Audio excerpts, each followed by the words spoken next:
Takže naši chalani v akadémii absolvovali bežecké testovanie. Z čoho sa skladalo? Tak prvé pozostávalo na mašine 1080, ktorá testuje a vlastne podľa nej zisťujeme to generovanie horizontálnej sily aj rýchlosť. Následne sa potom presunuli na fotobunky, kde sme testovali 5, 10 a 30 metrov, kde nám ukázalo presný čas tej rýchlosti chalanov.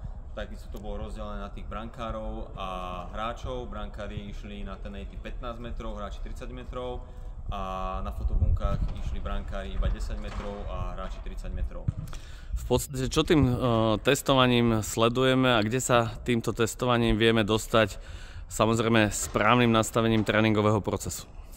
Tak hlavne na tom 1080, ako som spomínal, tam nám ukazuje to generovanie sily. Takisto tam môžeme pozrieť tú lateralitu, čiže medzi ľavou a pravou nohou, aby sme zistili, kde tam je nejaký problém pri tom bežeckom kroku. A takisto uvidíme, ako sú na tom rýchlostne z pohľadu aj toho času, kde si môžeme porovnať aj po prípade s inými tými akadémiami, ktoré akurát testujeme na Slovensku, že kde sa tí chalani nachádzajú. Aký progres môžu dosiahnuť deti ešte v rannom veku, čiže od 10 do 18 rokov? V podstate, ako veľmi sa dajú ešte v tej atletickej príprave posunúť správnym tréningovým procesom, ktorý vaša firma samozrejme robí? Tak akože je to hlavne na tom tréningovom procese, ktorý by sa mal nastaviť, dodržovať nejaké tie zákonitosti a už potom bude na tých chlapcov, ako to využijú. Jasne budú tu mať nejaký bod A, kde sa práve nachádzajú. My k tomu dáme nejaké podklady, ako sa dostať do toho bodu B, aby sa zlepšili.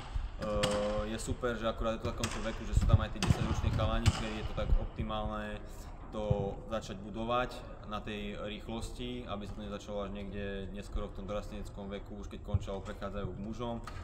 Sú tam síce nejaké genetické predpoklady, ale stále sa to dá od pár percent nejako posunúť. Posledná taká otázka, keď ste zbadali prvýkrát náš areál, naše podmienky, čo ste si pomysleli? Akože bol som milo prekvapený, že sú tu veľmi dobré podmienky, aj táto krytá umelá tráva nám veľmi pomohla s tým, že nemôžeme to veľmi robiť niektoré tie mašiny vo veľkom chlade alebo nebodaj ešte pod dažďom, čiže je to veľmi super, až som prekvapený, že na takú dedinu tu majú dve umelé ihriská a ešte aj pomocné ihrisko trávnaté. Čiže pokračovali sme v týchto priestoroch so 6 disciplínami zameraný na odrazovú silu a samotnú silu dolných končatín. Ak by si mohol povedz, aký význam majú tieto testovania a v podstate aké dôležité je to pre futbalistu, aby mali silné nohy. Testy, ktoré sme robili, boli zamerané na produkciu vertikálnej sily, takže sme robili vlastne vertikálne výskoky a takisto aj produkciu horizontálnej sily, to bolo napríklad skok do diaľky. A rozdiel medzi tými testami, ktoré sme mali, bol jedno hovorilo čisto o produkcii sily a druhé vlastne o elasticite šľach, ktoré je veľmi dobre zistiť už v tomto veku týchto mladších ľudí, aby sme vlastne vedeli, aké majú predispozície hlavne na tie rýchlostné schopnosti.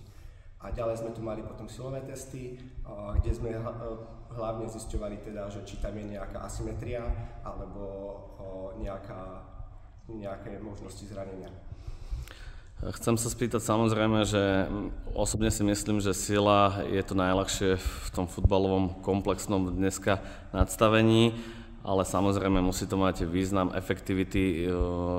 Čo doporučujete deťom od ranného veku, čiže od tých 10 rokov, akú silu by mali oni cvičiť a vlastne s čím by mali posilovať? No, hlavne by to mal byť tréning zameraný na základné pohybové vzory, to znamená, že celé telo, hlavne ten pohyb nech je správny. No a v takomto mladom veku, ako sme tu mali teda kategórie aj 11-12 ročných chlapcov, tak tam by sme sa zamerali skôr na tie izometrické cvičenia, teda nejakú výdrž, aby mali ten svalový tónus a boli pripravení neskôr v tých starších kategóriách na nejaké posunovanie aj s váhami voľnými.